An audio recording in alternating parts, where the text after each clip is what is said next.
Carpenter, 33 in white.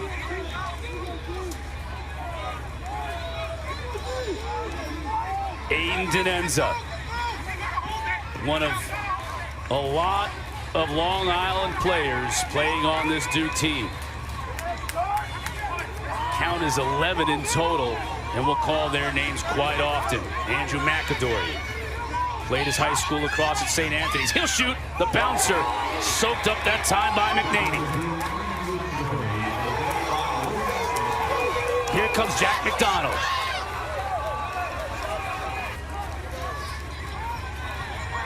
Here's O'Neal. You know, what's interesting is you're not seeing Ajax Zapatello on O'Neal. A lot of times they'll put Zapatello on the pure quarterback of the team, which is Zawada, to take him out of the mix. They feel like the ball has to go through Zawada for this offense really to percolate. So they want Zapatello on him. Canfield is on O'Neal.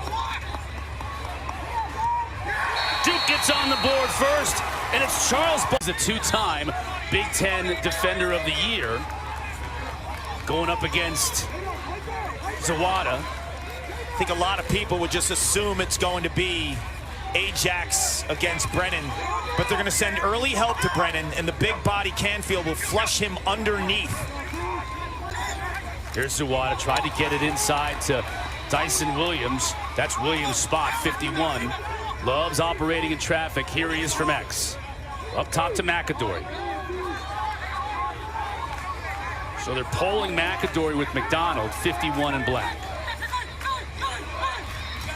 Now McAdory has the shorty after the big little switch. He's looking to take advantage. Tried to get to the goal, but the help was there. Dyson Williams on the outside. Picks up the rebound, though. How crafty is he when the ball is loose to be able to pick it up in traffic like that? His box lacrosse background, the innate ability to crash the boards. This is going to be huge, and I'm going to explain this in just a second. McAdory behind the cage. The short stick defender. Showing his quickness. But defended well by Maryland. Zawada on Ajax. Here's O'Neal. Back to his left. Gets just a little bit of space, and it's enough to find the powder. I was explaining with McAdory behind. Ajax is going to be playing Josh Zawada. So if he takes him out of the mix, where does Duke find their offense from behind? It's McAdory, who's a midfielder who can play attack, and he did that against Syracuse in the ACC tournament. Dominated from behind. And he's got a shorty on him right in Stamos, at least at the start of the game today. So it's definitely an advantage for number 2 when he's in the game. Here's Jack Pappendick, so second midfield unit on for Duke. Balsamo already has a goal. Uses a hitch to get free, but doesn't have an angle. Here's O'Neal up top.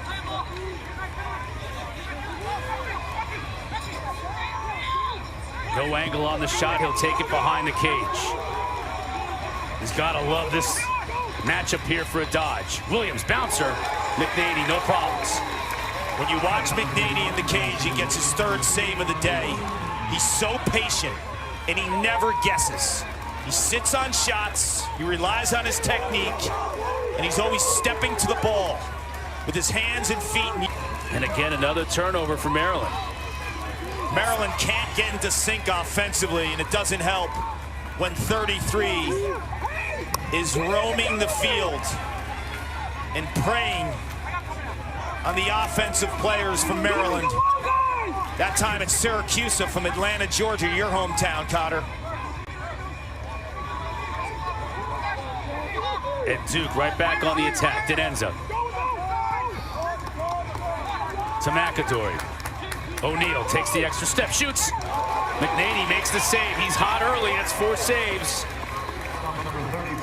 It concerns you, though, if you're Maryland, because O'Neal's shooting percentage standpoint, making it count. Yeah, Notre Dame coming into the game earlier, shooting 37.5%. Maryland as a team shooting 28.5%. See, this is the matchup with Zawada and Zapatello. Maryland feels they could take the initiator, the best passer from Duke out of the mix. Grant Mitchell playing. but it's Dyson Williams. Dodges at 10 o'clock and 2 o'clock. If you marinate on goal line extended, he will win. The Terps with 5 turnovers here early. Duke 0. O'Neal here, big time advantage for him. Hands it off to Max Sloat.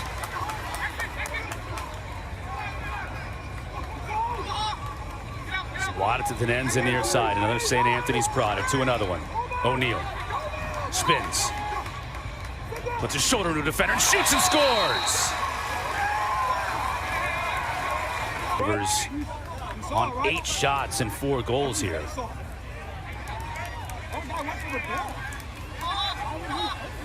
I think what's big for them is O'Neal getting into the mix early.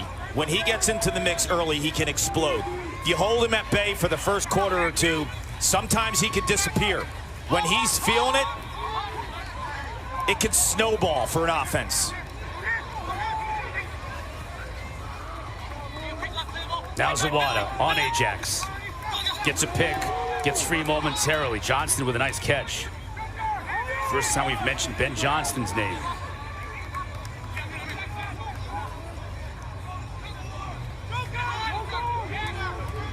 Here's Zawada. Up top, here's Johnson. He'll shoot the bouncer. McNaney gobbles it up.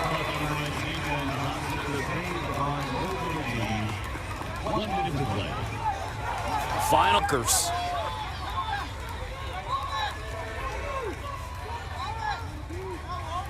Duke is really mixing up personnel here, Clark. You mentioned McAdory in the midfield, play some attack. You just saw Dyson Williams come out of the box. McAdory, head up. O'Neal over to the far side and Tenenza.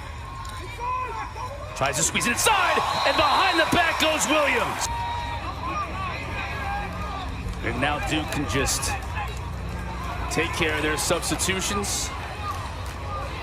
You know, I mentioned the discrepancy for Maryland, and one of John Tillman's strengths is adjustments, right? You see him on the iPad, and you're wondering what he's doing. He's scheming. So they take a punch in the first quarter all season, and then they respond. He will make adjustments throughout the course of this game. Duke was able to kill off that man down. Even strength for O'Neal. Got the short stick on him. He's hungry. Save made by McNaney.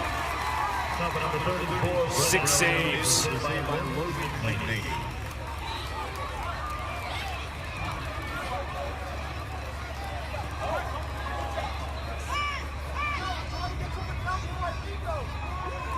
Maryland is a team of run.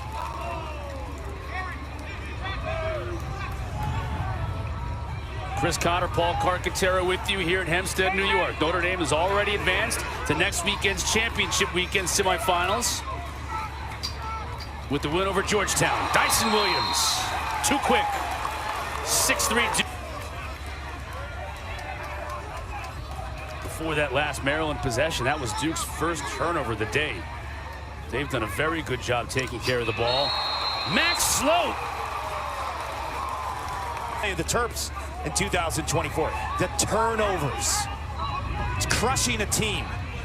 It takes away from their offensive identity. Yeah, they don't have the alpha like a Jared Bernhardt or a Logan Wisnauskas, but when you turn the ball over at that level, you never allow your team really to get into a flow offensively.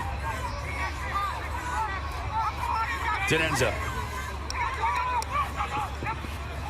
McAdory, too high. Watch out.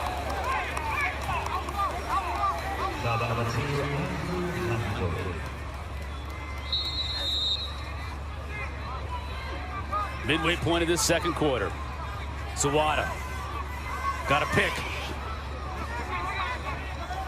Behind the back, and Williams couldn't bury that one, but it stays with Duke as O'Neal backs him up. 28 seconds to shoot for the Blue Devils. Jackson Canfield is checking O'Neal. Sloat shoots on the outside of the cage. McNaney goes out to pick it up.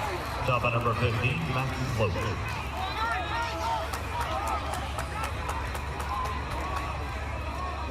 I don't know your card. Maryland scores here. As Q always says, there's belief. Suddenly there's belief that you've taken Duke's punches here in the first half and you've survived. Can Duke make him pay on this end?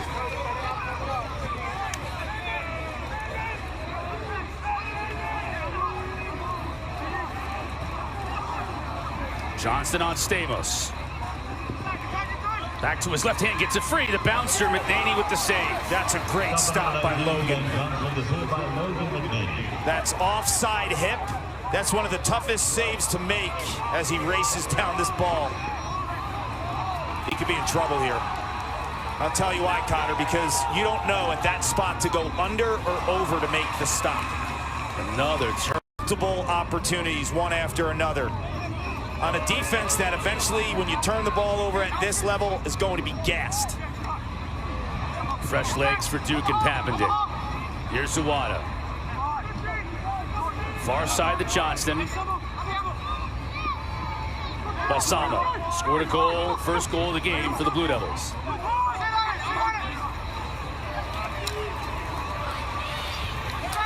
Balsamo can't get free, gets it to Zawada behind the cage. Zawada wants a pick here on Zappatello. Zap comes under it though. Williams couldn't handle the pass. Canfield loses it. Another turnover.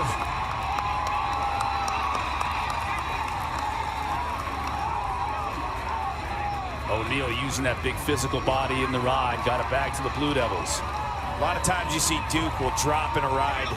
They're less aggressive in terms of their attackmen getting after it. That time, O'Neal put the full gas on him. I think it was like an O'Neal and Zawada sandwich up top. Here's O'Neal. Balsamo far side, Johnston. Maryland defense has got to be gassed here. They've been on the field for a long time trying to defend this prolific offense. Johnston lights it up. Wide. Maryland finally gets it back. Can they keep it? That's the question. We see their fans underneath us, almost like a sigh of relief, standing up and clapping. Because everyone in the stadium knew too many opportunities for Duke.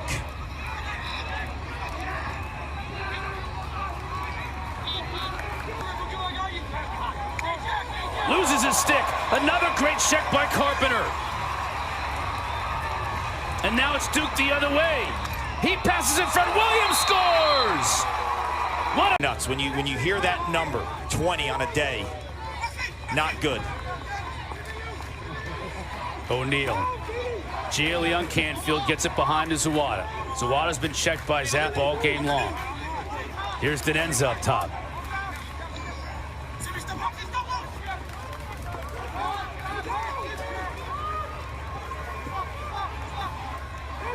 McAdory.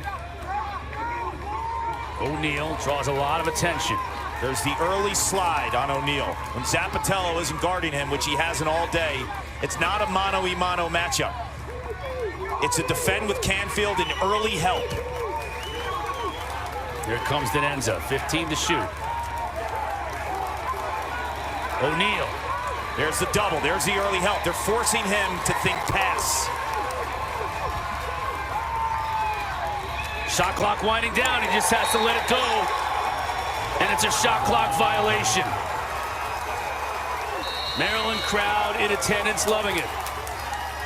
Dino perplexed. You see it, Cotter, though? I think everyone coming into this matchup would...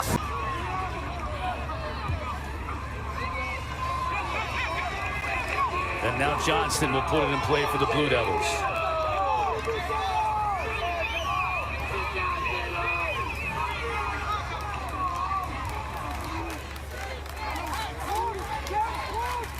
Here's Balsamo.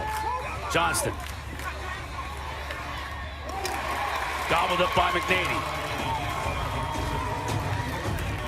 You rarely see a shot that shouldn't go in on Logan McNaney. He's so sound in terms of his technique. Yeah. Midpoint of the third quarter. And you're only down 2. O'Neal. That was almost down 3 because Tyson had that one right on the doorstep, but he couldn't handle it.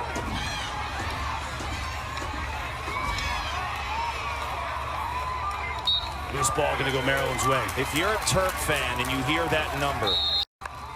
McGuire, he can run. Like the wind. Look at 23 in white. Part of what you said, Kark. One of the best defensive midfield units, maybe the best in all of college lacrosse. And McGuire is probably the one player in a great unit that has the most upside. I mean, I look at him as a potential player wearing red, white, and blue one day.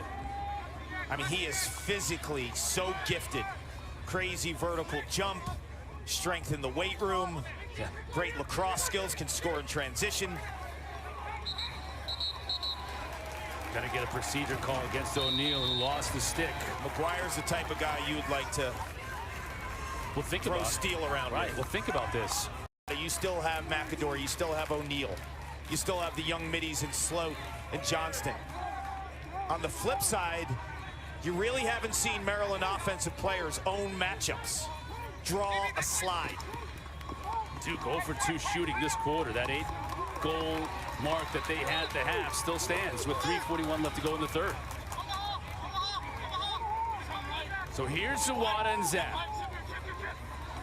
Zap comes around the pick.